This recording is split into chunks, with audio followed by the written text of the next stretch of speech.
The Vatican, for all its grandeur, was shrouded in a peculiar kind of quiet that day. It wasn't the usual silence of sacred halls or the whisper of prayers echoing under stone archways. This was something deeper, heavier, a hush that clung to the walls, seeped through the frescoes, and settled into the marrow of those who moved through its ancient corridors. It was the silence of waiting, the stillness before a final farewell. In the modest papal apartments, where sunlight filtered in through tall windows onto polished marble floors, Pope Francis lay still in his bed. His once strong hands, the same hands that had blessed thousands, now rested gently on the embroidered coverlet, pale and fragile. His breath came in soft, uneven sighs. The rosary beads near his bedside gleamed faintly, their smooth surface worn down by decades of prayer. Sister Cecilia stood nearby, her delicate hands clasped tightly, knuckles white. She watched the rise and fall of his chest, the slight tremble of his eyelids, the occasional flutter of his fingers, as if reaching for something unseen. She had been by his side for years, through pilgrimages, meetings, masses, and quiet moments in the gardens. But now, in this small, quiet room, she felt the weight of her own helplessness, more than ever. Francis's gaze, when it opened, drifted toward the tall windows. Outside, the Vatican gardens stretched beneath the soft light of late afternoon. The olive trees swayed gently, the air carrying the scent of jasmine and earth. Somewhere in the distance, a bell tolled, marking the hour. Francis's lips moved, barely a whisper. "Lucia." Sister Cecilia leaned closer. "Your Holiness." He smiled faintly, his eyes soft but certain. "Bring her." For a moment, Cecilia was puzzled. A cardinal? A priest? Perhaps an old friend? But then, with a breath so soft it might have been the last wisp of a candle's flame, he whispered again, "Lucia." A ripple of surprise moved through Sister Cecilia's heart. Lucia, the cat, the silver tabby stray, who had, over the years, become an unlikely companion to the Pope himself. It was unheard of. The Vatican, fortress of order and tradition, was not a place for animals beyond its immaculate gardens. Yet, here was the dying wish of the Holy Father, to see the cat that had wandered into his life, and quietly into his heart. Without another word, Sister Cecilia moved swiftly down the corridor. Her footsteps barely stirred the hush that cloaked the apostolic palace. A young seminarian, eyes wide with worry, was dispatched to the garden. Word spread quickly among the guards and attendants. Eyes met in brief glances, eyebrows raised, but no one spoke against the order. There are moments when rules bend under the weight of love, and this was one. Outside, in the gardens, Lucia stirred. She was a graceful creature, her silver fur catching the last golden rays of sunlight. Her eyes, a luminous green, were sharp and watchful. For years she had roamed the Vatican grounds, a phantom among the olive trees and fountains.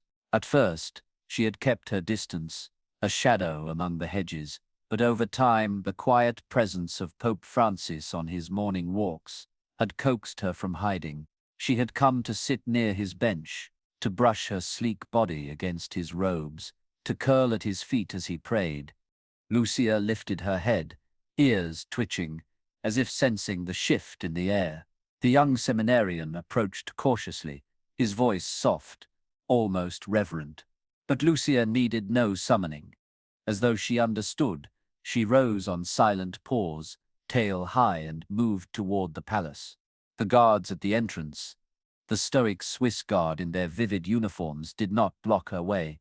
They stepped aside, gazes lowered, as if the ancient stones of the Vatican themselves recognized the holiness of what was unfolding.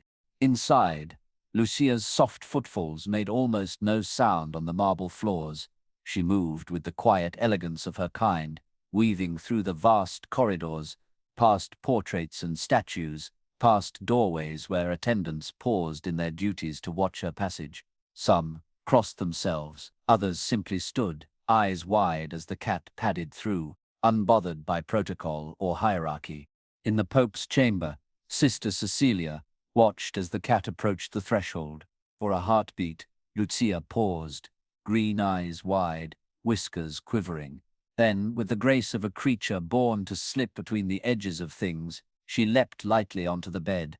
Francis's face, pale and lined with years, lit up with a warmth no medicine could summon. His trembling hand reached out, rushing over Lucia's silver fur, fingers sinking into the softness with a sigh that was almost a prayer. Lucia nuzzled his palm, her purring filling the space between his breaths. She curled against his side, tail tucked, eyes half-lidded in the quiet trust of one who had always known how to stay near without asking for anything. Sister Cynthia's vision blurred as she watched. In all her years of service, she had witnessed births and deaths, sacraments and confessions, joy and sorrow. But this moment, this simple, unspeakable tenderness, was unlike anything she had ever known. Here, in this dim room heavy with the scent of incense and the hush of approaching eternity, centuries of Vatican traditions slipped away. The robes, the titles, the rituals, all fell silent before the quiet miracle of a dying man and his cat.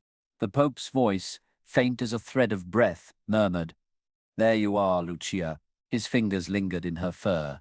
His eyes softened, and for the first time in days, peace spread across his face, not the peace of resignation, but the peace of completion, of a final gift given and received. Outside, the sun dipped lower, the light gilding the gardens. The olive leaves shimmered like 1,000 tiny mirrors, catching the last glow of the day. Within the chamber, the purring of a cat merged with the rhythm of a slowing heart, weaving a gentle music that spoke of love, of presence, of the simple, unshakable bond that crosses even the thresholds of life and death. For those outside the room, it would become a story whispered in awe. The day the Pope called for a cat in his final hours. The day love slipped past the guards. The day a silver tabby became the quiet keeper of the world's most powerful man. But for Francis and Lucia, it was simply the fulfillment of what had always been true, that the truest measure of love is not found in crowns or creeds or declarations. It is found in presence, in the quiet, steadfast companionship of one heart beside another. And in that final hour, as twilight fell over Rome and the bells of St. Peter's called out across the city, the Pope and his cat rested together, at peace. The corridors of the Vatican had never known footsteps quite like these. Lucia's paws touched the marble in utter silence, the soft pads muffling every movement. But though no sound marked her passing, the presence of the silver tabby cat rippled through the palace like a whispered blessing. A priest, passing by, stopped mid-stride, his fingers frozen on a rosary bead.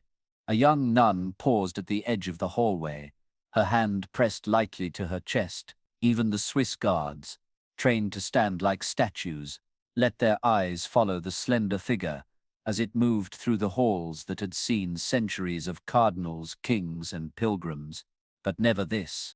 Lucia's emerald eyes shone in the dim light, flickering with quiet purpose. Her silver coat caught the glow of the afternoon sun, spilling through high-stained glass windows, each stride steady, each flick of her tail precise and certain. There was no hesitation in her path, no pause at the thresholds. It was as though she understood perfectly where she was meant to go. In the gardens moments earlier, Lucia had been sprawled in her usual place beneath the ancient olive trees, watching the sunlight dance on the fountain's rippling surface. The gardens had always been her realm, a world of wind and shadow, of whispered prayers and wandering thoughts. It was in these gardens that she had first known him. Pope Francis had been a quiet figure among the trees, his white cassock a soft brushstroke against the greens and greys. He came without entourage, without fanfare, often before dawn when the marble still held the night's coolness. At first, Lucia had watched from a distance, crouched beneath the hedges, her sharp eyes following his slow steps along the paths. She was wary then, a creature shaped by years of fending for herself, by hunger and harsh streets, by the sharpness of survival. But Francis had never called to her, never tried to tempt her with food or gestures. Instead, he simply walked pausing at the fountain, sitting on the stone bench, letting his presence drift like sunlight over the space they shared. And in time, presence worked its quiet magic. The day Lucia first approached, it had been the gentlest of movements, no more than a step forward from the shadows, a soft touch of her paw against the grass, and Francis, seeing her there, had simply lowered his gaze and smiled, no reaching hand, no sudden word, just a smile as though he had been waiting for her all along. From then on, she had become his silent companion. On mornings of prayer, she curled on the bench beside him, tail tucked neatly around her feet. On afternoons of contemplation, she sprawled at his side, her eyes half-lidded in the warmth. When the burdens of the world weighed heavy, when news of wars and sorrows reached even the marble heart of the Vatican, Lucia remained, a soft, steady presence, asking for nothing, offering everything. Now, as the seminarian stood nervously at the garden's edge, whispering her name, Lucia had already risen. She needed no summons. Some call it instinct, others grace. But Lucia felt it deep in her bones, that pull, that knowing. And so she came, winding through the pathways, slipping past gates, ascending marble steps, entering spaces where no stray had ever been allowed. Sister Cecilia stood just outside the Pope's chambers, her heart tight in her chest. When she saw Lucia approach, she felt her breath catch. There was a solemnity to the moment, a sense of reverence deeper than any ceremony. She bent, extending her hand, but Lucia paused only for a heartbeat before slipping past her, tail brushing against the hem of the nun's robe like a benediction. Inside the chamber, the air was thick with quiet. The Holy Father lay against the pillows, his breaths shallow, his skin pale against the white linen. A priest murmured a prayer near the window, while two cardinals stood at the far end of the room, their faces drawn and still. When Lucia entered, a hush fell, as though the room itself paused to take notice. She paused at the foot of the bed, her gaze steady, ears flicking. Then, with a small leap, she landed gracefully on the coverlet, making her way to the Pope's side. Francis turned his head, his eyes clouded with the haze of nearing sleep. But when they met Lucia's, they cleared like dawn breaking over the sea. A smile, the kind that blooms from the depths of the soul, not the surface, touched his lips. His hand, trembling and thin, reached out, fingertips grazing the soft velvet of her fur. "Lucia," he whispered. The cat settled, her body folding neatly against his side, her head resting on his chest. The slow rise and fall of his breathing matched the soft purring that began to fill the room. For a moment, no one spoke. The cardinals exchanged glances, the priest's voice fell silent, and Sister Cecilia felt tears slip down her cheeks. Here, in the most unexpected of companions, the Pope had found his final peace. Outside, the city of Rome stirred and shifted, the world continuing its great turning. But inside this room, time seemed to hold its breath. And at the heart of it all, a silver cat and a dying man shared a stillness that needed no words. Lucia's eyes closed slowly, her purring deepening into the rhythm of presence. She had been a stray once, a creature of no importance, overlooked, unwanted. But now, here, she was everything. She was solace. She was home. In the corner of the room, Sister Cecilia folded her hands, bowing her head. She had served the church all her life, tended to countless sickbeds, witnessed joy and loss alike. But this quiet, tender moment felt like the purest sermon she had ever seen. The Pope's fingers twitched once more through Lucia's fur, his lips shaping a prayer too soft for any to hear. And in that room where marble met flesh, where power met frailty, where heaven brushed against earth, the small, steadfast heart of a cat held the weight of all that mattered. The world would remember this day. They would tell the story of the cat who walked through Vatican halls, who climbed onto the bed of the Holy Father, who stayed. But for Francis and Lucia, there was no need for stories. There was only this moment, the quiet companionship of two beings who, against all odds, had found each other, and as twilight deepened beyond the tall windows, the cat's steady purr carried on, a sound older than kingdoms, softer than prayers, a hymn of presence that filled the fading light. The room was a hush within a hush, a stillness folded into the heart of the Vatican's great quiet. Sunlight slanted through the tall windows, casting a soft glow across the polished floor. The marble walls, centuries old, seemed to hold their breath as Lucia reached the side of the bed. Pope Francis, his breath shallow, his eyes half-lidded, felt the faintest shift on the mattress. His pale lashes flickered, and slowly, as though from a great distance, he turned his head. For a moment, confusion hovered in his gaze, but then, like mist parting before the sun, recognition broke through. His thin lips curved, trembling with the effort, into a smile. "Lucia," he murmured. The word a fragile thread of sound. The silver tabby cat moved with instinctual grace, stepping lightly across the coverlet. She paused near his elbow, green eyes watchful, her tail curling around her paws. Then, with a delicate motion, she leaned in, brushing her head beneath his frail hand. His fingers sank into her soft fur, lingering on the velvet warmth of her ears, the curve of her neck. A sigh escaped him, not of exhaustion, but of peace. The priest, near the window, fell silent, his prayer trailing into reverent quiet.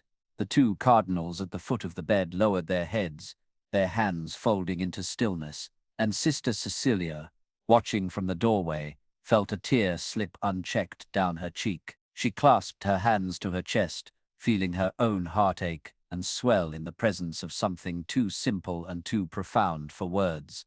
Lucia settled beside the Pope, folding herself into the crook of his arm. Her purring began softly, a faint vibration that built like the gentlest hymn.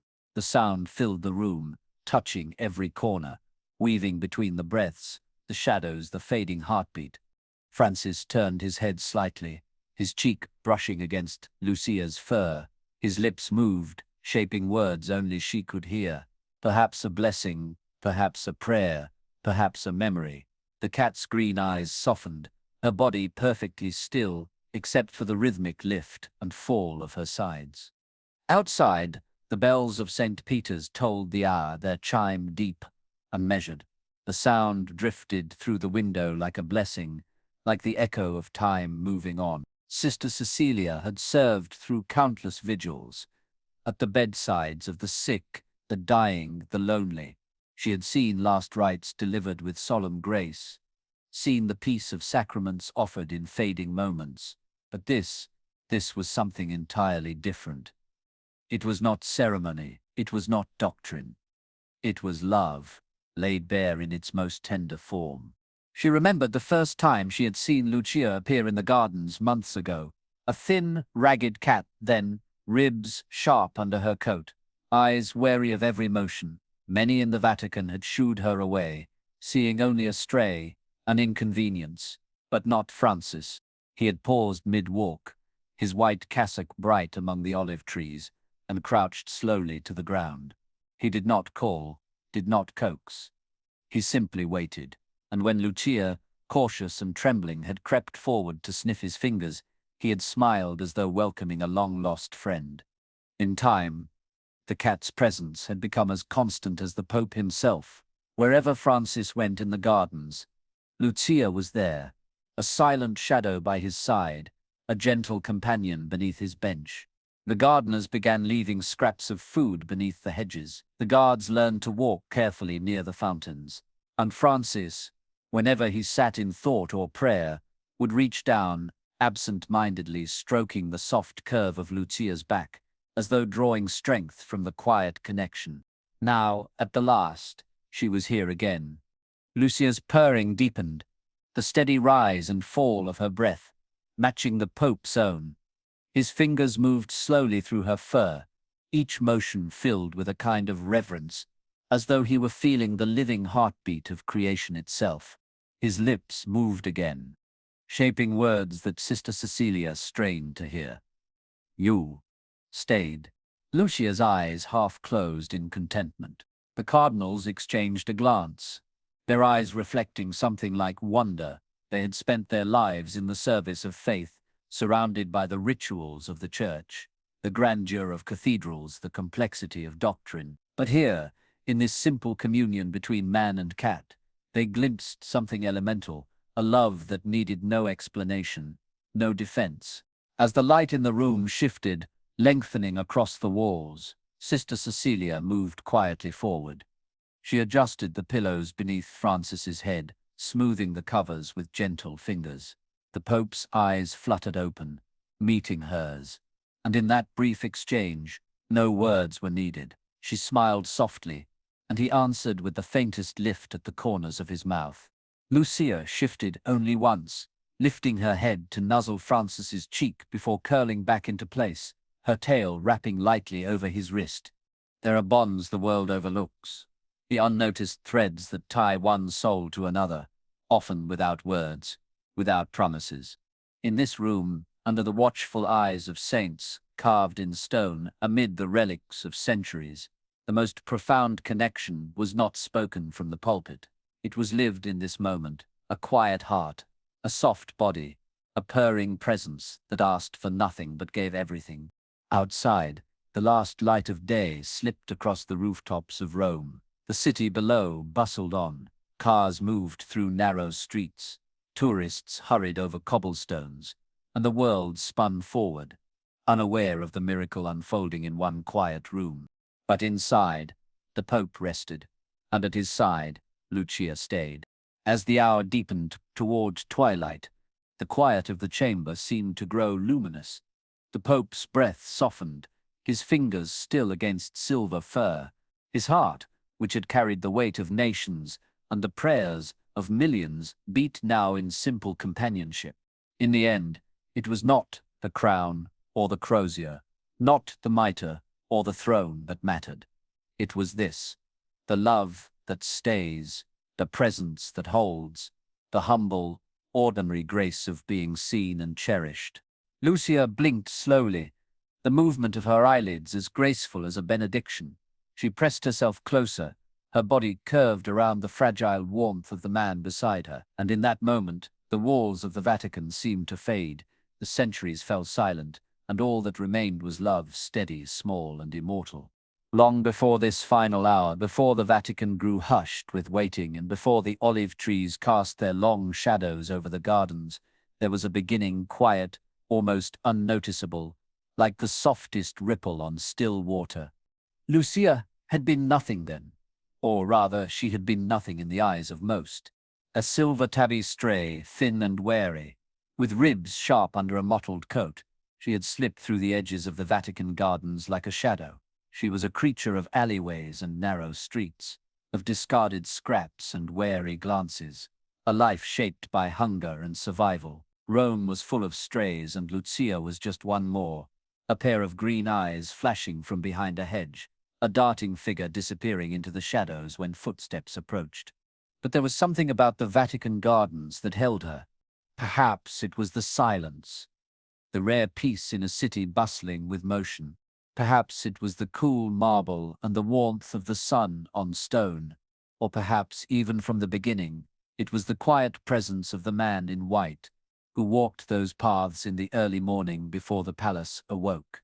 Pope Francis had long treasured his moments alone in the gardens, wrapped in his simple white cassock, his steps measured but unhurried. He would move through the olive groves and along the paths lined with roses, his fingers sometimes trailing along the hedges, sometimes folded in silent prayer. For all the weight of the church upon his shoulders, these morning walks returned him to something pure and grounding, the simple rhythm of earth and sky, the whisper of wind in the branches, the fragile beauty of flowers opening to the sun.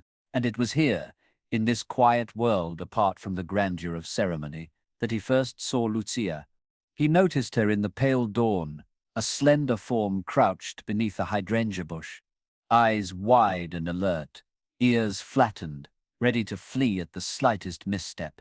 At first he thought her a flicker of shadow, a trick of light, but when he paused, kneeling with some difficulty at the base of the fountain, she did not run. She watched, Francis had no treats in his pocket, no coaxing words on his tongue. He simply waited. His knees ached on the cold stone, his hands resting lightly on his lap.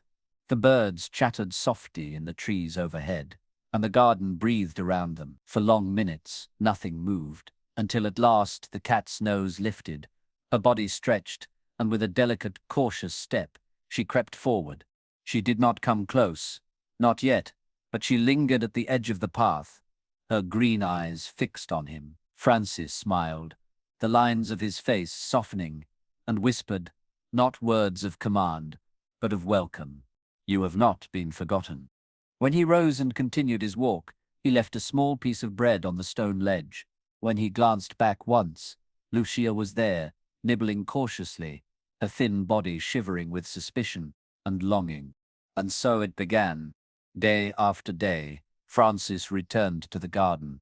Day after day, Lucia watched from the edges, creeping a little closer, daring a little more. When at last her slender body curled near his feet, as he sat on the bench, when her wary gaze softened into trust, Francis understood that something precious had been given, not by force, not by mastery, but by presence. He named her Lucia, light, for the way her arrival brightened those mornings, for the spark she brought to his solitude. To the gardeners and attendants, she became a familiar sight, slipping through the hedges, sunning herself on the stone ledges, brushing her body softly against the hem of the Pope's robe. Bowls of water appeared under the olive trees, scraps of food were left near the benches. The guards, those sworn to stoicism, sometimes found their hands drifting down to scratch behind her ears. But for Francis, Lucia was never simply a stray. She was a companion, a small, living reminder of the world outside titles and robes, outside declarations and decrees. She was a heartbeat beside his own, a quiet pulse of life that asked for nothing and offered everything. He saw in her what he had spent his life preaching, the sacredness of all creation, the divine imprint in the smallest and most overlooked lives. He saw in her the call to stewardship, to tenderness, to humility, and in the soft rhythm of her presence, in the gentle thrum of her purring against his knee, he found a kind of peace no ceremony could bring. In time, their routine became a kind of ritual. On mornings thick with prayer and responsibility, Francis would slip into the garden before the sun rose fully, the cool air brushing against his face. Lucia would appear as if conjured from the mist, her silver fur glowing in the first light, her green eyes bright. She would leap lightly onto the bench beside him, or curl at his feet, or sprawl languidly on the stone path, paws tucked beneath her chest. And Francis, his fingers tracing the beads of his rosary or resting on the smooth arch of her back, would find his spirit stilled. In those moments, he was not the leader of 1.3 billion souls. He was simply Jorge Mario Bergoglio, a man in a garden holding a quiet vigil of love. The Vatican staff noticed the change, though they rarely spoke of it. They saw the way the Pope's shoulders relaxed when Lucia was near, the way his eyes softened, the way his laughter came more readily. They saw the way the weight of the world's sorrows eased, if only for a moment, in the company of a silver cat. Some whispered that it was unseemly, that the Holy Father's attention should not be given to a stray, but Francis paid them no mind. He had long known that God chose the lowly to confound the mighty, that love often arrived in unexpected shapes, that grace came most often to those who waited without asking. Lucia never asked, she simply stayed. And now, in the fading light of his final days, it was no wonder that his last request was for her, not for a cardinal, not for a diplomat, not for a statesman, but for the small, steady heart that had waited with him in the gardens, that had walked beside him through the seasons, that had reminded him, day after day, of the simple holiness of presence. As twilight deepened beyond the palace windows, as the hush settled deeper over the marble halls, Lucia curled tighter against the Pope's side. She was no longer a stray. She was no longer forgotten. She was light in the gathering dark, a quiet flame of love that flickered against the coming night. As the months passed, the Vatican gardens transformed from a backdrop of solemn ritual to a sanctuary of quiet trust. Lucia, once no more than a flicker of silver among the hedges, became a fixture in the gardens, moving with the languid grace of one who belonged. Her ribs, once sharp beneath her coat, softened under layers of muscle and warmth. Her eyes, once darting and wary, held a calm intelligence. The Vatican staff came to expect her presence.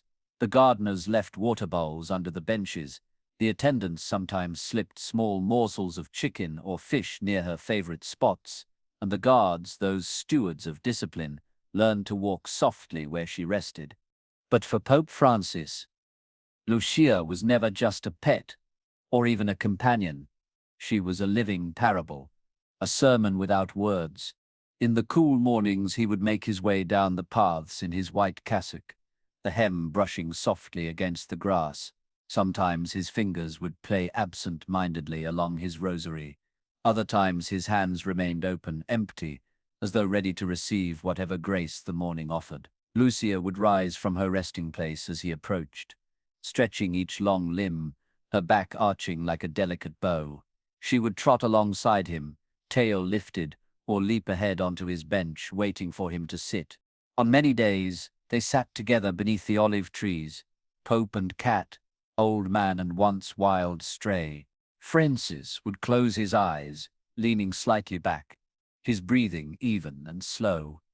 Lucia, curled at his feet, or nestled beside him, would tuck her paws beneath her chest and purr softly. To the onlookers watching discreetly from the windows, it was a sight both curious and beautiful.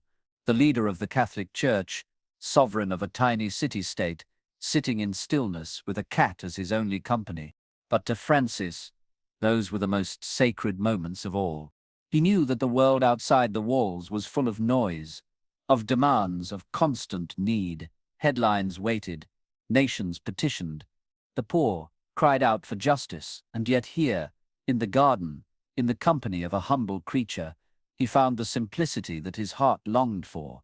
The simplicity of being, not doing, of presence, not performance. He often reflected that God's voice had never been found in the thunder or the whirlwind, but in the still, small whisper, and in Lucia's steady companionship, he glimpsed that whisper. Her trust, slowly won and freely given, reminded him of the gentle patience God shows all creatures, waiting at the edges of our busy lives, not forcing, not demanding, simply offering love. Sometimes, as they sat together, Francis would speak aloud, not in grand sermons but in quiet musings. "Lucia," he would say, stroking the soft line of her back, "do you know how you've blessed me?" Lucia would flick her tail or nuzzle his knee in answer, her emerald eyes half-lidded with contentment.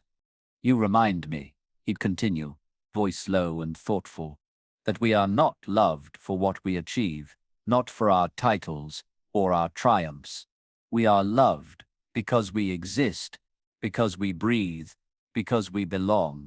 The days drifted forward, each one folding into the next, like pages in a book. The Vatican staff came to cherish the small shifts Lucia brought into their routine. The guards softened, the seminarians smiled more easily. The sisters in the kitchen sometimes left out bits of fish on small plates at the garden's edge. She had become part of the life of the palace, not an intruder but a gentle guest, whose presence altered the air. But it was Pope Francis who understood Lucia's meaning most deeply. He never tried to change her. He never put a collar on her or tried to coax her indoors. He never called her with treats or confined her to a specific spot.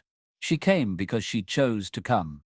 She stayed because she chose to stay, and in this, Francis found one of the clearest reflections of God's own love, freely offered, never forced, always waiting. One afternoon, as the sun stretched low over the city, and the sounds of evening bells echoed through the stone corridors, Sister Cecilia found the Pope sitting quietly under the olive trees. She approached softly, the folds of her habit brushing against the grass, and paused at a respectful distance. Lucia lay sprawled across the Pope's lap, her paws tucked neatly beneath her, her eyes closed in utter peace. Francis's hand moved slowly along her back, his fingers threading through her fur with the same gentleness he used when blessing children or the sick. "She has come far," Sister Cecilia whispered, her voice almost lost in the hush of twilight. Francis looked up, his eyes crinkling in a small, fond smile. "Yes," he murmured, "and so have I." In those words lay a lifetime of truth. For Francis, Lucia was never only a cat. She was a sign, a grace, a living invitation to return to what was most essential. Through her he remembered his early days in Buenos Aires, when he walked to the streets with the poor, when he knelt in the dirt to pray with the wounded and the outcast. She reminded him of the tenderness at the heart of the gospel, the call to love what is small, to lift what is broken, to welcome what is overlooked.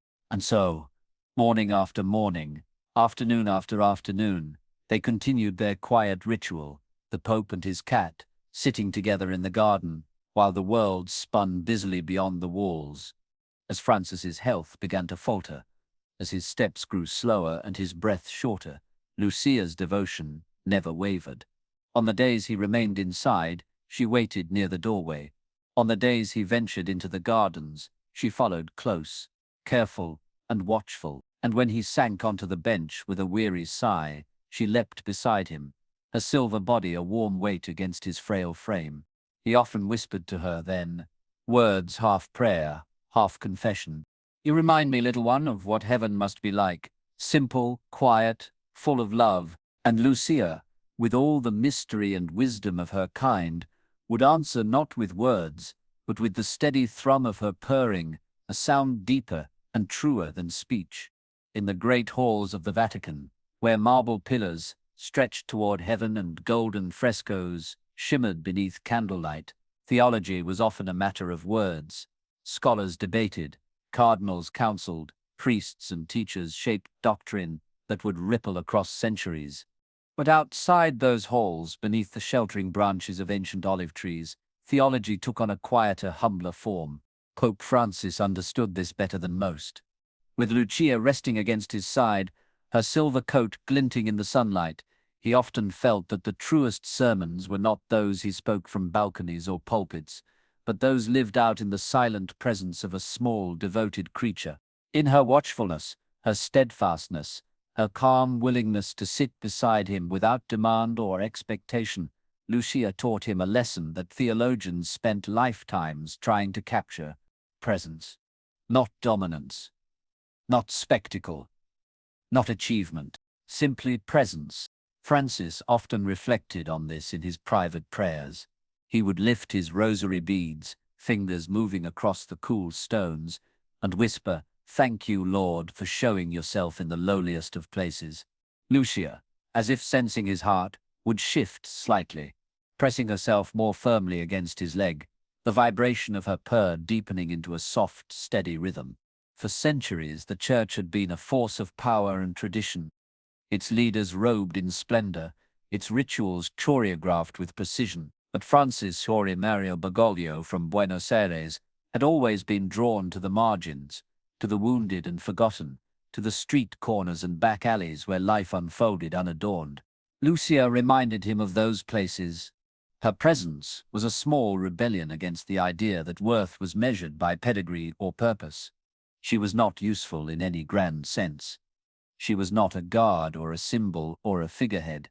She was simply there, faithfully, quietly, day after day. In that, she became for Francis a living image of God's own heart. One afternoon, as the sun hung low over Rome, casting long shadows through the garden, Francis spoke softly to Sister Cecilia, who had joined him for a brief walk. "Cecilia," he murmured, his hands stroking along Lucia's back. "Do you know why she matters to me?" Sister Cecilia tilted her head, smiling gently. "Because she loves you, Holy Father." Francis chuckled faintly, the sound as soft as the breeze. "Yes, but also because she teaches me." He turned his face toward the fading light, his eyes thoughtful. "In the world we think love is proven by doing, by noise, by grand gestures. But here," he glanced down at the cat nestled beside him, "here is a creature who teaches me to just be, to sit, to wait, to stay." Lucia lifted her head briefly. her green eyes catching the glow of the sun before tucking herself back against his hip. Sister Cecilia felt a lump rise in her throat. She had spent decades in service, tending the sick, comforting the grieving, instructing the young. But this, she thought, this was the heart of it all. The ability to love without expectation, to serve without reward, to be present without needing applause. Francis's bond with Lucia rippled outward through the Vatican in ways subtle but profound. The guards, once stiff and formal, found themselves softening when they passed the garden. Young seminarians, eager and earnest, paused at windows to watch the Pope walk with the cat at his heels.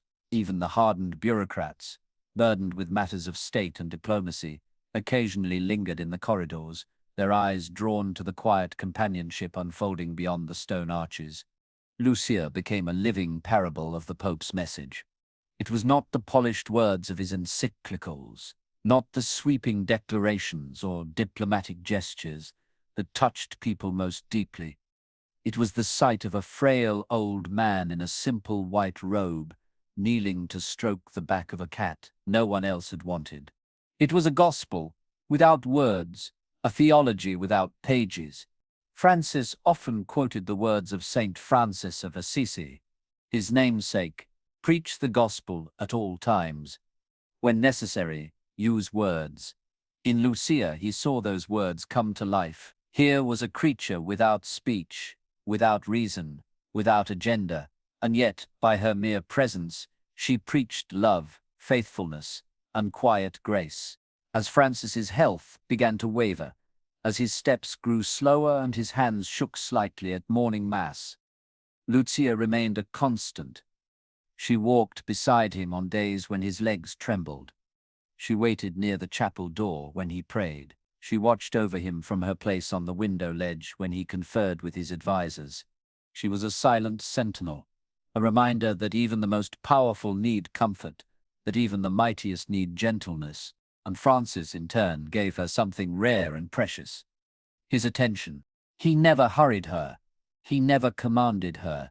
He never tried to mold her into something more acceptable for Vatican protocol. He let her be, and in letting her be, he allowed himself to be seen not as a pontiff or a leader or a figurehead, but as a man, frail and mortal, yearning for the simple touch of love.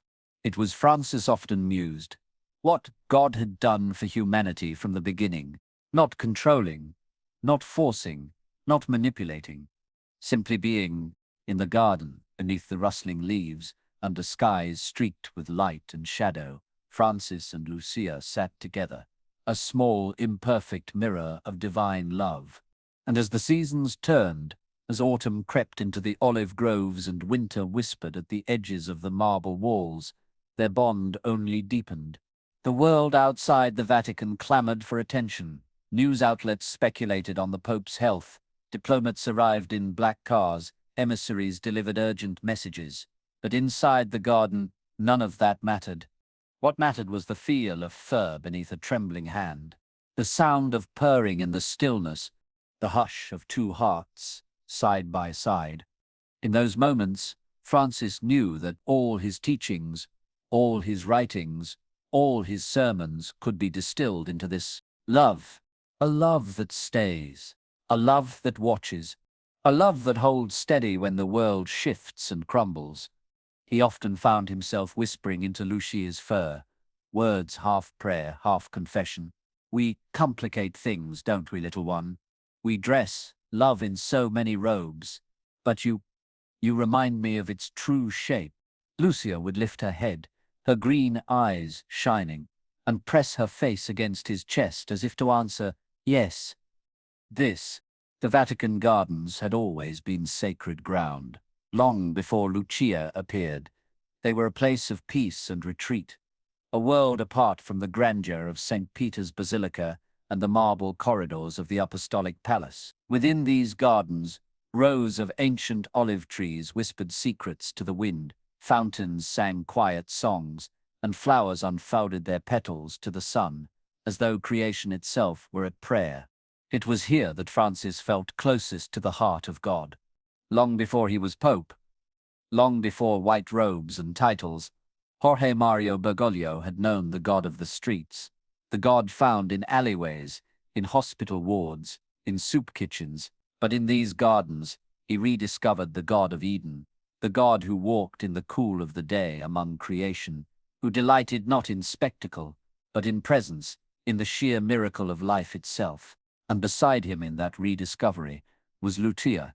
The silver tabby had over time come to inhabit the gardens as though she had always belonged. She padded through the hedges with light-footed grace, leapt up to sunbathe on warm marble ledges, and nestled beneath benches with a stillness that invited even the busiest soul to pause. She was not merely a stray who had wandered into the Pope's world. She was a part of it, as natural and vital as the trees and birds around her. Francis often watched her with quiet wonder. Sitting on his stone bench beneath the twisted boughs of the olive trees, he would lean forward, elbows on his knees, and simply observe Lucia stalking a drifting leaf. Lucia rolling onto her back in a sunbeam. Lucia, eyes half closed, flicking her tail at the breeze. "She reminds me of Eden," Francis once murmured to Sister Cecilia, who had joined him with a basket of bread for the poor, of how it must have been, before the fall, before shame and fear, when all creatures walked together in peace. Sister Cecilia, seated respectfully beside him, followed his gaze to where Lucia stretched lazily in the sun, paws extended in perfect elegance. "Perhaps," she said softly, "she's helping us remember." It was a memory the world desperately needed. In a time when forests were falling and seas were choking, when creatures great and small vanished from the earth with heartbreaking speed, Lucia became for Francis a living call to remembrance. She was not just a cat, she was a symbol, a whisper from a time when humanity and creation were not divided by dominance or greed. Francis saw it clearly. He saw it in the way Lucia approached without fear, in the way she trusted the hands that reached for her. He saw it in the way she played without violence, in the way she rested without shame. In her, he saw not only the beauty of creation, but its vulnerability, its aching need for tenderness. He often reflected on the scripture, from Genesis, the moment when God entrusted humanity with the garden, not as conquerors, but as caretakers. "The Lord God took the man and put him in the Garden of Eden to work it, and keep it," he would whisper, his fingers brushing lightly over Lucia's fur. "Keep it," he thought, "not strip it, not break it, not use it as though it were disposable. To keep was to cherish, to protect, to love." In Lucia's company, he remembered that calling.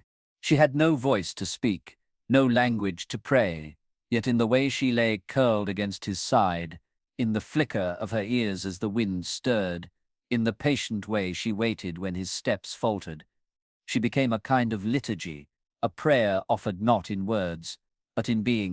There were days when the ache in Francis's legs forced him to remain indoors, when his walks grew shorter, his breaths more labored.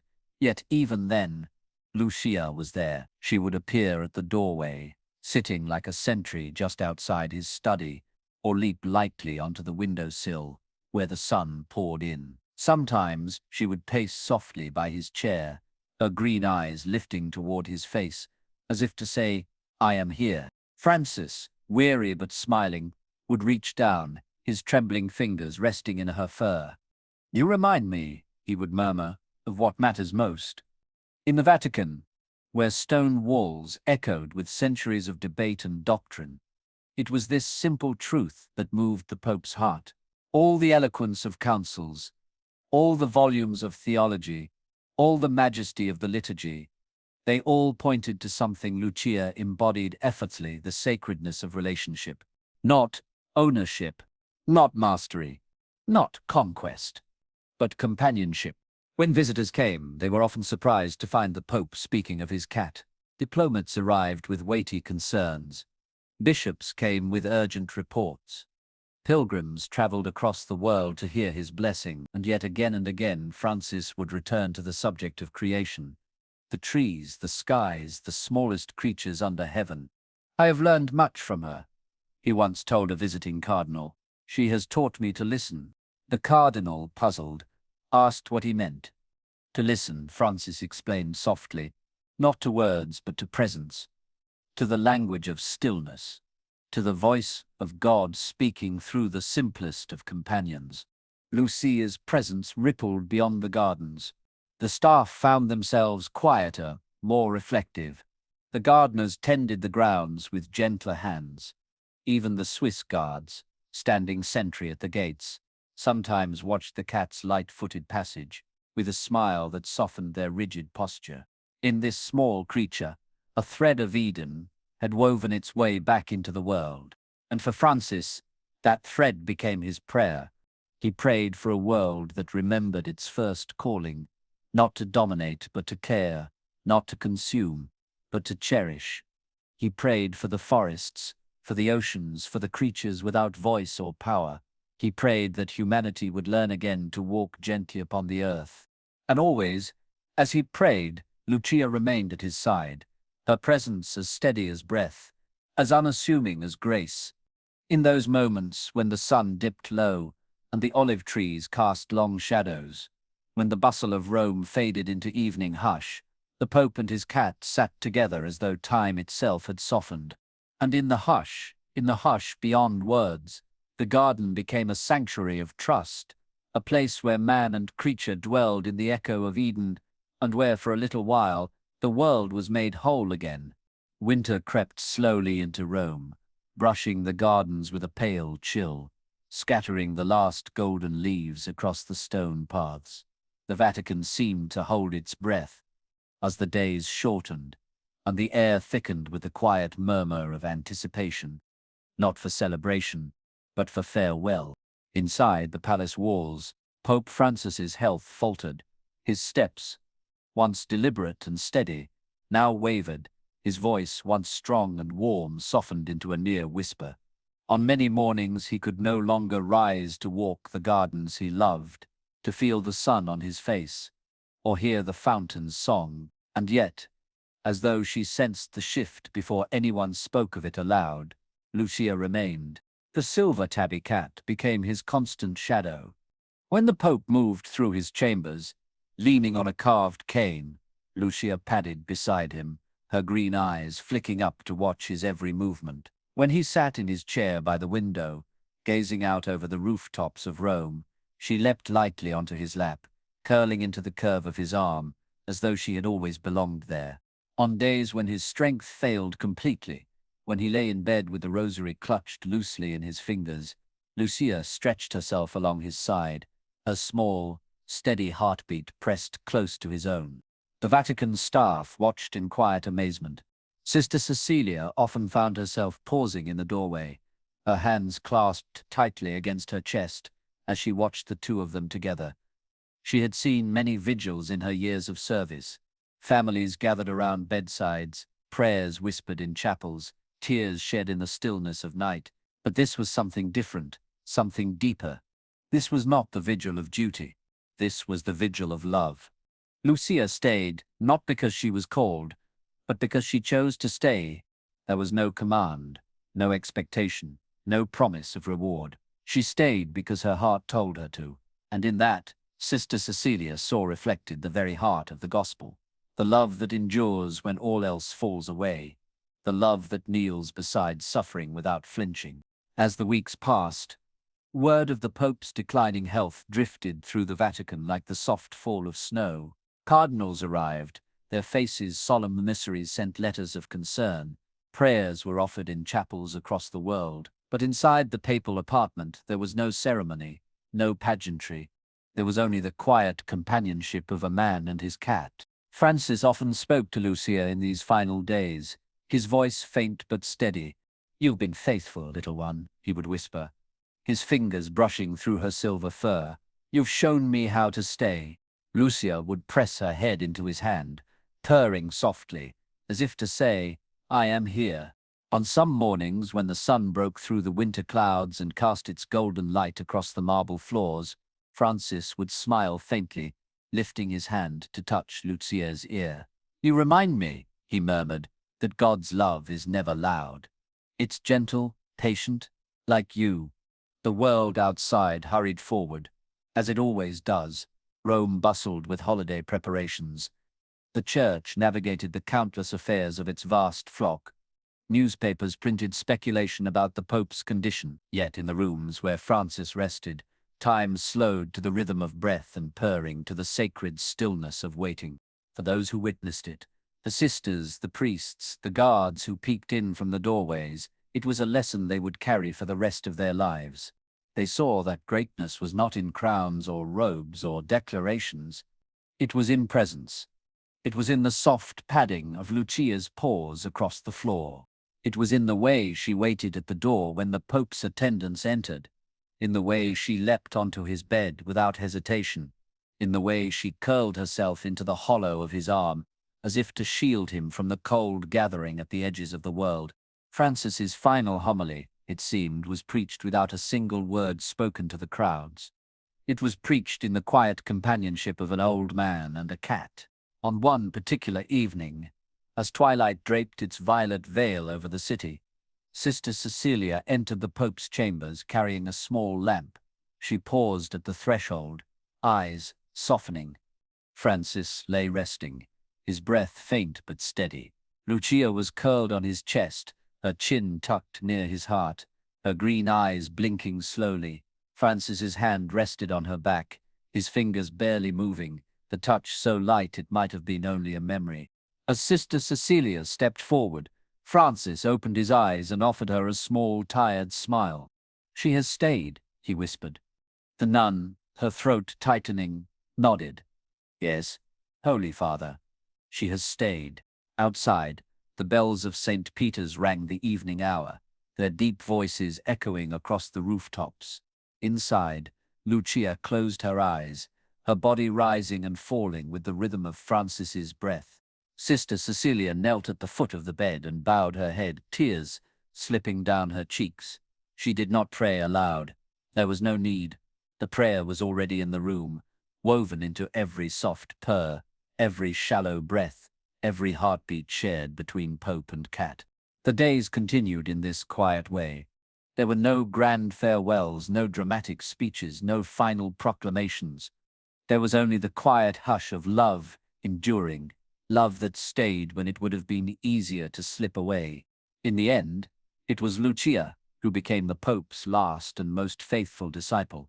She did not ask for blessing. She did not ask for notice. She simply remained, and in doing so she preached a sermon that would echo through the marble halls of the Vatican long after the bells tolled the final hour. The days grew slower, stretched thin by waiting, and in the papal apartment the hush deepened. The world outside continued its steady turn, the clamor of Rome, the shuffle of pilgrims in St. Peter's Square, the murmurs of cardinals behind heavy doors. But inside those walls, where the Holy Father lay surrounded by fading light, the world had grown small and sacred. Pope Francis's breaths had softened to shallow threads, fragile and uneven. His fingers no longer moved steadily through his rosary beads. Sometimes they barely moved at all. The man who had once walked among the poor in the streets of Buenos Aires, who had spoken to millions from balconies and altars, now spoke in whispers, heard only by God and by Lucia. The silver tabby cat remained his constant vigil keeper. Lucia stayed when the doctors came and went with their careful, measured words. She stayed when the cardinals gathered in quiet circles, just beyond the door, voices low with concern. She stayed when Sister Cecilia slipped in and out of the room with folded linens and warm tea and worried eyes. No one had to tell her to stay. She was curled beside him now, her small body pressed along his chest, her chin tucked into the hollow of his shoulder. Her purring filled the room with a sound, as soft as breath, a sound that had become the background music of the Pope's final days. And even now, as Francis drifted at the edge between this world and the next, his hand rested lightly on her back, fingers curved against her fur, as though she were the last tether holding him gently to earth.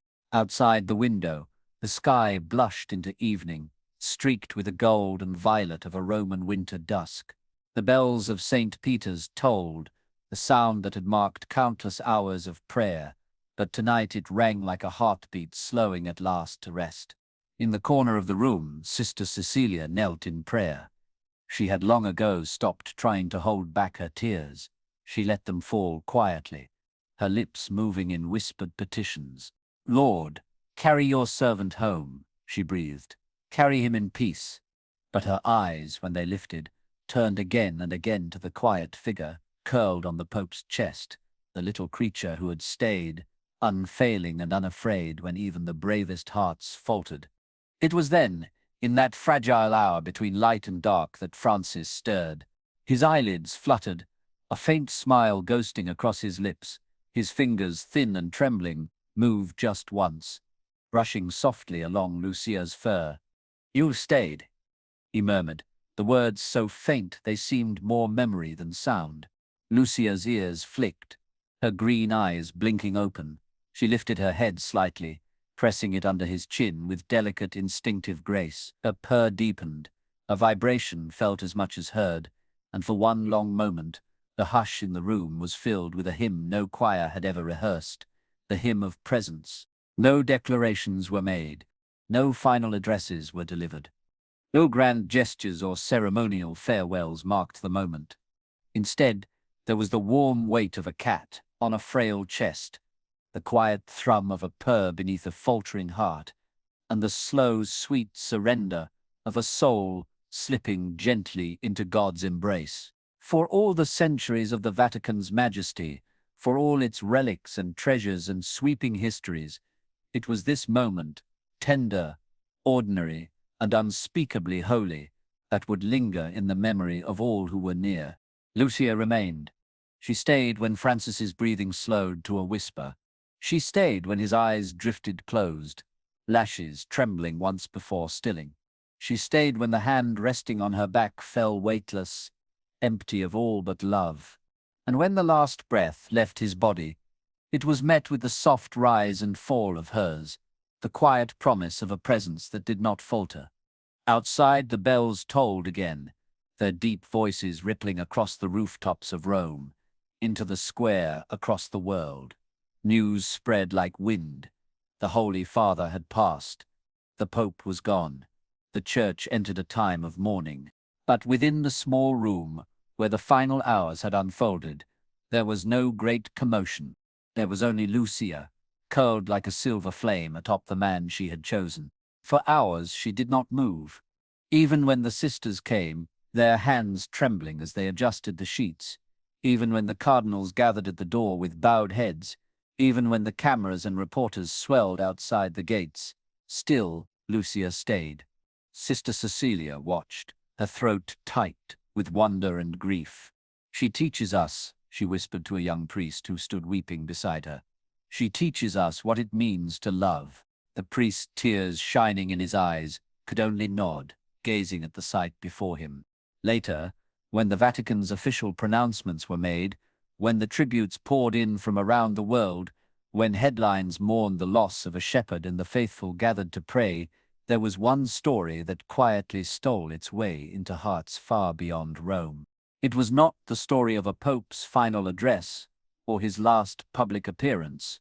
It was the story of a cat, a silver tabby stray, once unwanted, once unseen, who had remained by his side when the world fell away. Images of Lucia resting atop the Pope's chest spread across newspapers and television screens, sparking a hush of reverence wherever they were seen. People spoke of the little cat as if she were a saint herself, a bearer of grace, a symbol of enduring love. But for those who had been in that room, who had heard the soft purr and seen the gentle touch of a trembling hand, no explanation was needed. They knew. They had seen the last sermon preached without words.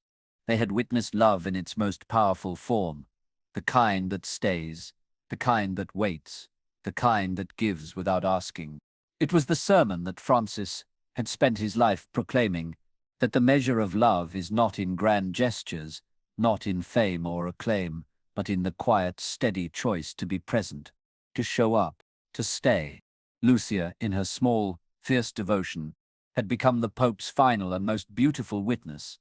And as night settled fully over the Vatican, as the olive trees stirred softly in the winter wind, the little cat remained in the room where holiness had unfolded, not in thunder or trumpet, but in silence, in stillness, in the enduring miracle of love. The Vatican had weathered many farewells over the centuries, but none quite like this. As the news of Pope Francis's passing swept through the great marble halls, the world outside paused. The bells of St. Peter's tolled with long, mournful echoes, carrying their sound across the cobblestone streets of Rome, across the piazzas where pilgrims wept and prayed, across cities and villages far beyond. But inside the Pope's chambers, where the final breath had passed and the world's most powerful religious leader had laid down his earthly burdens, there was no noise. There was only the hush of holy stillness. Lucia remained at the center of it. The silver tabby cat, once astray in the shadows, now curled against the lifeless chest of the only man who had ever truly seen her. Her green eyes were half closed, her ears flicking softly, as if she still felt the faint echo of his heartbeat beneath her paws. She did not move when the sisters entered with trembling hands. She did not flinch when the guards lowered their heads in silent honor. She stayed. Sister Cecilia was the first to kneel beside the bed. She placed a tender hand on Francis's thin, pale fingers, now resting open on the coverlet. With her other hand, she reached toward Lucia, pausing just before touching, as if reluctant to interrupt the fragile moment between the two. "Little one," she whispered, voice thick with tears, "you may stay as long as you need." The other sisters joined, forming a quiet circle of prayer, their heads bowed, their fingers moving across rosaries. The cardinals arrived soon after, stepping into the room with the gravity of men who had seen the world shift beneath their feet. But even they, accustomed to matters of state and ceremony, fell silent at the sight before them. For in that room, amid all the splendor and power, amid the marble and gold, the most powerful image was a small cat curled on the chest of a man who had loved her simply and fully. No title, no crown, just a man and his friend. Lucia's soft purring continued, a faint sound that wove between the prayers and tears like a thread of gold through mourning cloth. It was a sound that reminded them all that love, at its most true, does not end when breath stops. It lingers, it echoes, it stays behind, a presence more enduring than stone. Outside the walls of the Vatican, crowds began to gather.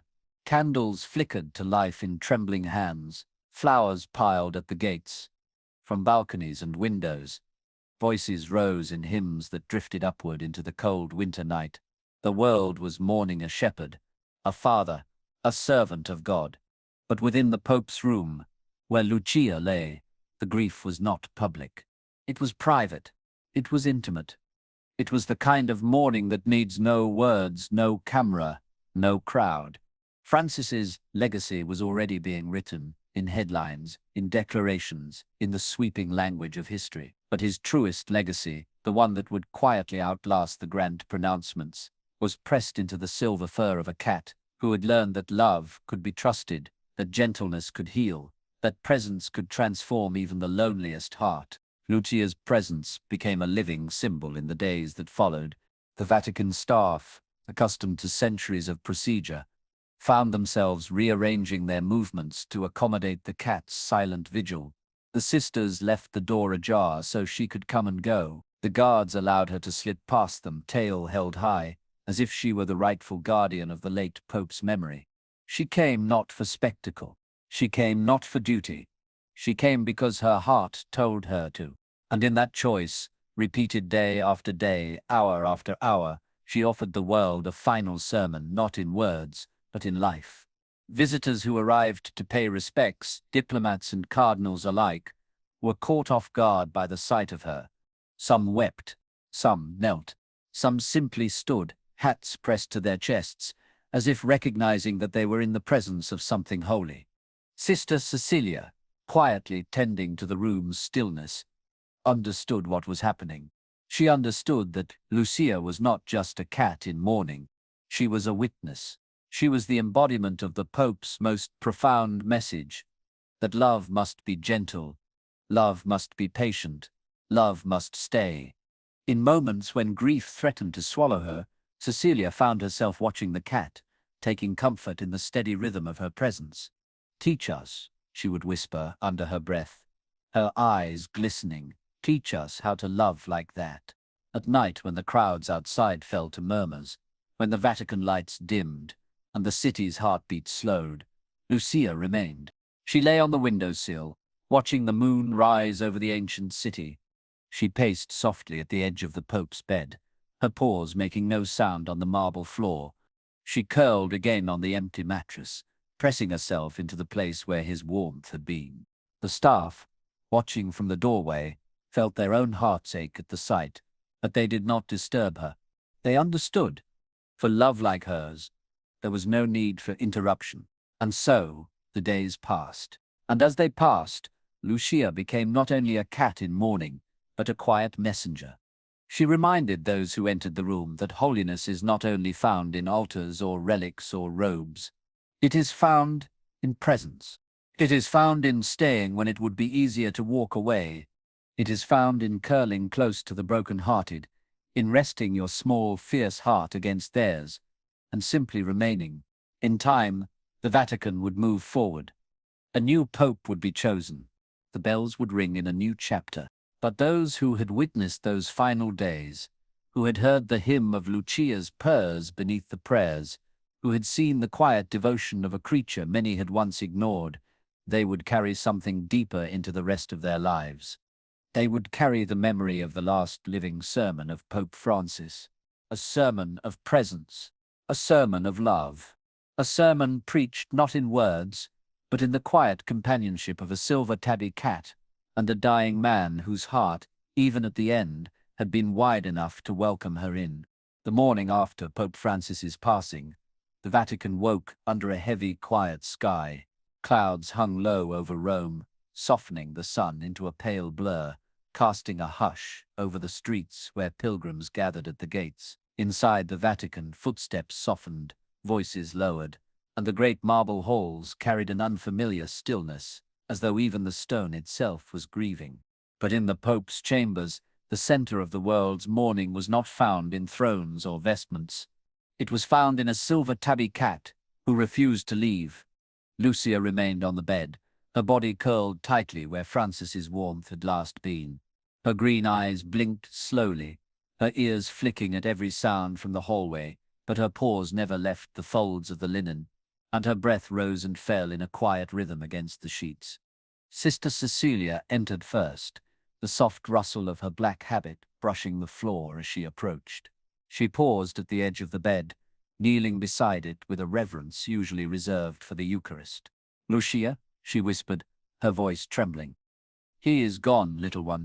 Lucia blinked up at her, then laid her head down again, a soft, purring hum filling the space between them. Tears blurred Sister Celia's vision as she reached to stroke the cat's fur. "But you are still here," she murmured. "You are still keeping watch." The news of the cat, who would not leave the Pope's bedside, spread quickly. First among the sisters, then among the guards, then out into the square, where it wove its way into the prayers and laments of the gathering faithful. Reporters spoke of it in hushed tones. Pilgrims left flowers not only for the Pope, but for the little companion who had captured the heart of the world. It was not long before the cardinals came. They entered the chamber quietly, their scarlet robes bright against the pale walls, their faces grave with the weight of history. They had come for duty, to prepare for the coming days, to speak of succession, to discuss the great machinery of the church. But when they crossed the threshold and saw the cat lying in stillness upon the Pope's bed, a hush fell over them. None spoke, none dared. Instead, they bowed their heads, pressing fingers to foreheads and lips and chests in the sign of the cross, humbled by a love so fierce it outlasted death. One cardinal, a man known for his sternness, reached into his sleeve and withdrew a handkerchief, dabbing quickly at his eyes before murmuring, "She understands what most of us forget." The days that followed were filled with the solemn choreography of mourning. Dignitaries arrived in black cars bearing wreaths and condolences. Choirs rehearsed hymns that would echo through St. Peter's. Pilgrims filled the square in waves, candles flickering in their hands, voices raised in prayers and songs of farewell. But within the Pope's chambers, the atmosphere remained unchanged. Lucia stayed. The sisters, at first unsure what to do, chose instinctively to let her be. They placed water nearby, slipped small pieces of fish onto a plate, and spoke to her in soft voices when they entered. She ate little, she drank sparingly. Mostly, she simply lay where she was, her presence like a quiet benediction over the room. Each morning, as the sunlight filtered pale and thin through the high windows, Sister Cecilia would come to sit beside her, resting her hands on the bed, whispering prayers both for the Pope and for the little creature keeping vigil. "You are part of his story now," she told Lucia one morning, brushing a tear from her cheek. "And his story lives on in you." The Pope's body was eventually moved, the rites unfolding with the tender care owed to the shepherd of the church. But when they came to lift him, Lucia rose as well, stepping lightly across the bed to the edge, where she sat watching, her tail curled neatly around her paws, her green eyes wide and solemn. She followed them no farther. Instead, she turned and leapt softly onto the window-sill, settling herself where she could watch the garden. Their garden, the place where so many mornings had passed in simple companionship. From that perch, Lucia remained as the world moved on. She watched as the cardinals filed out, their faces turned toward duty. She watched as the sisters wept quietly into their aprons. She watched as pilgrims pressed their faces to the gates, seeking one last blessing from a man already gone. In time, the Vatican settled into its rhythm again. But Lucia never quite left the garden. She became its quiet guardian, slipping through the olive trees with her familiar grace, resting on the stone bench where Francis once sat, curling atop the sun-warmed marble near the fountain. The gardeners left bowls of water and small plates of food beneath the shrubs. The guards tipped their heads when she passed, and the pilgrims who glimpsed her spoke of her with hushed wonder, as though they had seen a living relic. For Sister Cecilia, Lucia became the beating heart of memory. Each day she made her way to the garden, sitting on the bench with folded hands, watching as Lucia moved among the trees. She prayed, not just for the Pope, but for the world he had loved, for the creatures he had cherished, for the lesson he had left behind. "You are his last homily," she told Lucia once, her voice a whisper carried on the wind. "You are the sermon the world needed." Lucia, as if understanding, leapt onto the bench, curling herself into the hollow of the sister's lap, her purring as steady and sure as a prayer. And so the days turned, the seasons shifted, and still she remained. Visitors came from far and wide, some hoping to glimpse her, some hoping to sit quietly in the garden where love had been so plainly shown. And whether they saw her or not, whether they glimpsed a flash of silver among the trees or only felt the peace that lingered there, they left changed. For the memory of Pope Francis had woven itself into the living, breathing world, not just in books, not just in statues, not just in history, but in a garden warmed by the sun, in an old stone bench worn smooth by prayer, in a silver cat whose heart had learned to trust, and in whose soft, steady presence the world caught a glimpse of love without end. Spring arrived gently over Rome, brushing the Vatican gardens with new green, coaxing tiny buds from the olive trees, and sending soft breezes over marble paths. In the hush of morning, long before the city stirred to life, the gardens seemed to breathe again, as if waking from a long and sorrowful winter. And in the heart of this quiet renewal, Lucia remained. The silver tabby cat, once a stray with wary eyes, had become the quiet keeper of the Pope's memory. Though the man himself was gone, his presence lingered, like perfume in the places he loved most. In the soft splash of the fountains, in the rustling leaves, in the stone bench warmed by the first rays of sun. Lucia walked these paths each day, her paws light on the marble, her green eyes thoughtful. She slipped through the hedges, curled beneath the rose bushes, leapt to sunlit ledges, where she watched the world drift by. Pilgrims and visitors spoke of her in soft voices, as if afraid to break a fragile spell. For many, the cat had become a symbol. They came not just to see the grand basilicas or the relics of saints, but to glimpse this small creature whose simple loyalty had become a beacon to the world. Lucia did not know she was famous. She did not know that people crossed oceans and continents, hoping for a glimpse of silver in the garden shadows. She only knew that this place was home. Sister Cecilia watched all of it unfold, with a heart caught between grief and gratitude. Each day, she came to the garden to sit on the old stone bench, her fingers folded in prayer, her gaze drifting to wherever Lucia happened to be, stretched out in a sunbeam, crouched in the grass, or curled delicately atop the Pope's old chair near the fountain. And each day, she whispered the same prayer. "Thank you, Lord, for teaching us through the least of these." The Vatican itself adjusted around Lucia in small but meaningful ways. The guards allowed her to pass without challenge, sometimes bowing their heads in quiet respect as she moved through the gardens. The gardeners left bowls of water and occasional scraps of fish where they knew she would find them. Even the cardinals, when walking the grounds, slowed their steps when they caught sight of her, their faces softening as though reminded of a truth too easily forgotten in the rush of duty. One afternoon, a group of children visiting from a distant parish gathered near the edge of the garden, their eyes wide with anticipation. They had heard the stories: the cat who had stayed with the Pope, the cat who had kept vigil, the cat who now watched over his memory.